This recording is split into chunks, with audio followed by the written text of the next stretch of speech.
Hi అండి. నమస్తే. Welcome back to my YouTube channel. This S K Moulali mechanical department assistant professor. So, ఈరోజు మీ ముందుకి ఒక వీడియో తీసుకొస్తున్నానండి. అదేంటంటే ఇంజనీరింగ్ మెకానిక్స్‌లో డైనమిక్స్ అనే యూనిట్ అనమాట. Fourth unit. సో, అందులో టాపిక్ వచ్చేసి మనకి రోటరీ మోషన్ అనమాట. సో, రోటరీ మోషన్ అంటే ఏంటి? ఏ విధంగా మూవ్ అవుతుంది? దానికి సంబంధించిన టాపిక్స్ ఏంటి అనే దాని గురించి మీకు ఎక్స్‌ప్లెయిన్ చేస్తాను. సో, చూడండి. స్కిప్ చేయకండి వీడియో మాత్రం.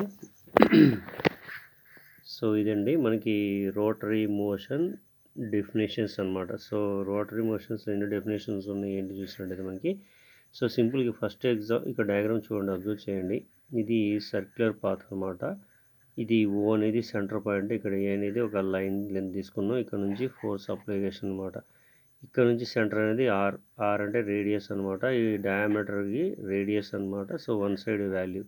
సో ఇక్కడ చూడండి, రోటరీ మోషన్ డెఫినేషన్స్లో ఫస్ట్ వన్ టార్క్ అంటే ఏంటి? So the moment of force tending to rotate the body is called turning moment or torque and expressed in Newton metre. Turning moment అంటే లేదు, ఈ పొజిషన్ నుంచి ఇది కొంచెం టర్న్ అయ్యే పార్ట్ని దాన్ని టర్నింగ్ మూమెంట్ అంటారు. సో దానికి the moment of force tending to rotate the body. So ఇది బాడీ రొటేట్ అవ్వడానికి టెండ్ చేస్తుంది, అంటే మూవ్ అవుతుంది అనమాట. That is called turning moment or torque and expressed in Newton meter. That is torque T is equal to F into R, force into radius అనమాట ఇక్కడ. Next angular momentum. So angular moment అంటే ఏంటి? The angular momentum of a body is define the product of the moment of inertia of the body and its angular velocity. So ఇక్కడ ఏంటంటే దీని యొక్క angular velocity ఏదైతే ఉందో, ఇక్కడ produce అయ్యే మూమెంట్ ఆఫ్ ఇనర్షియా బాడీ ఏదైతే ఉందో యాంగులర్ వెలాసిటీ, దాన్ని ఏమంటారంటే యాంగులర్ మూమెంటం అంటారు. Angular momentum is equal to I into omega. So ఇక్కడ ఏదైతే ప్లేస్లో ఐ వస్తుందో ఆ ప్లేస్లో ఐ ఇంటూ ఒమేగా అనమాట. Where I is equal to moment of inertia kg per metre square, ఈ omega is equal to angular velocity of radius. So ఇది మనకి రోటరీ మోషన్ డెఫినేషన్స్ అనమాట. సో ఇది మనకి 2 మార్క్స్ క్వశ్చన్ కింద ఆన్సర్ అవ్వచ్చు అనమాట. Okay, next newton's law of rotation. So చూడండి, న్యూటన్స్ లా ఆఫ్ రొటేషన్ అంటే ఏంటి చూద్దాం. Newton's law of rotation is similar to the linear law of motion. Linear law ఏంటంటే ఇట్లా ఈ పొజిషన్ నుంచి ఇలా మూవ్ అవుతూ ఉంటుంది అనమాట. ఎగ్జాంపుల్ ట్రైన్ అని చెప్పాను, తర్వాత వచ్చేసి స్ప్రింగ్ ఇలా మూవ్ అయితే వచ్చేస్తుంది అనమాట. So motion and kinetic of the rigid body are governed by the following 3 laws of rotation. So ఇక్కడ ఏవైతే లాస్ ఉన్నాయో ఆ లాస్ అంటే దాన్ని బేస్ చేసుకుంటుంది అనమాట. ఫస్ట్ లా వచ్చేసి a body continue in its state of rest. State of rest అంటే దేర్ ఈజ్ నో మోషన్ అనమాట.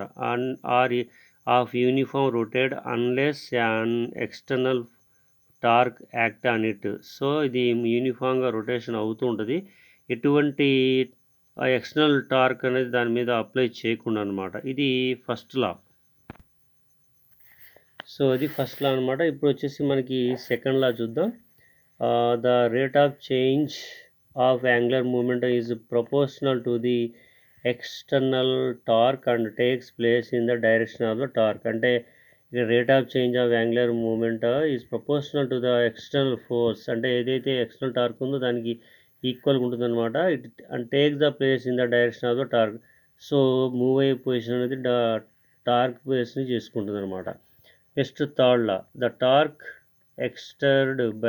exerted by one body on another body is equal and opposite to the torque exerted by other body on first body. So ఇక్కడ 2 bodies ఉంటే రెండింటికి ఒకదానికొకటి contact ఉన్నప్పుడు దాన్ని ఏమంటారంటే ఒక బాడీ నుంచి అదర్ బాడీకి ఈక్వల్ అండ్ ఆపోజిట్ డైరెక్షన్ ఉండేటట్టు ఉంటుంది అనమాట. ఇది థర్డ్ లా అనమాట. సో ఈ 3 లాస్ అన్నవి మనకి దాని యొక్క రిలేషన్ అనమాట. నెక్స్ట్ వచ్చేసి relation between torque and moment of inertia. So torque and moment of ఇనర్షియాకి రిలేషన్ అనమాట. ఇక్కడ సింపుల్ టాపిక్ అనమాట. ఇది చూడండి ఎలా ఉంటుందో. First consider a body of moment in linear and rotate under the influence of the torque T. So inertia means I అనమాట. ఇది మూమెంట్ ఆఫ్ ఇనర్షియా రొటేట్ అవుతుంది, అది టార్క్ ఇన్ఫ్లుయెన్స్ బేస్ చేసుకొని. సో ఫస్ట్ వన్ ఇక్కడ let omega naught is equal to initial angular velocity radian per second. Omega is equal to final angular velocity radian per second. T is equal to time interval seconds అనమాట. Time ఇప్పుడు సెకండ్స్లోనే. So initial angular momentum is equal to I omega naught. Final angular momentum is equal to I omega. So rate of change of angular momentum is equal to I into omega minus omega naught by T. So ఇది. So but omega minus omega naught by t is equal to alpha. So angular acceleration alpha అనమాట. From Newton's second law of equation, t is proportional to I alpha, then t is equal to KL, so KIA. K is parameter అనేది తీసుకోవచ్చు అనమాట. The unit torque is one that will produce until angular acceleration in a body of unit moment of inertia, then k is equal to 1. So k is equal to 1 తీసుకున్నప్పుడు t is equal to 1 is proportional to Newton meters. So ఇది Newton meter కనుగొంది. Where I is equal to mass moment of inertia kg per meter square, alpha is equal to angular acceleration radian per second square. So ఇది మనకి ఇక్కడ topic వచ్చి relation between torque and moment of inertia. టార్క్కి moment of ఇనర్షియాకి ఉన్న relation ఏంటంటే ఇది అనమాట. ఓకే, సో దీనికి సంబంధించి నెక్స్ట్ టాపిక్లో మీకు ఇంకా ఎక్స్ప్లెయిన్ చేస్తాను. సో అంతవరకు thanks for watching this video. ఈ వీడియో కానీ మీకు నచ్చినట్టయితే లైక్ చేయండి, కామెంట్ చేయండి, షేర్ చేయండి. మీ ఫ్రెండ్స్కి సబ్స్క్రైబ్ చేసుకుంటారు. వాళ్ళకి నోటిఫికేషన్ కావాలంటే నా యూట్యూబ్ ఛానల్ సబ్స్క్రైబ్ చేసుకోండి. Okay, thank you for watching this video.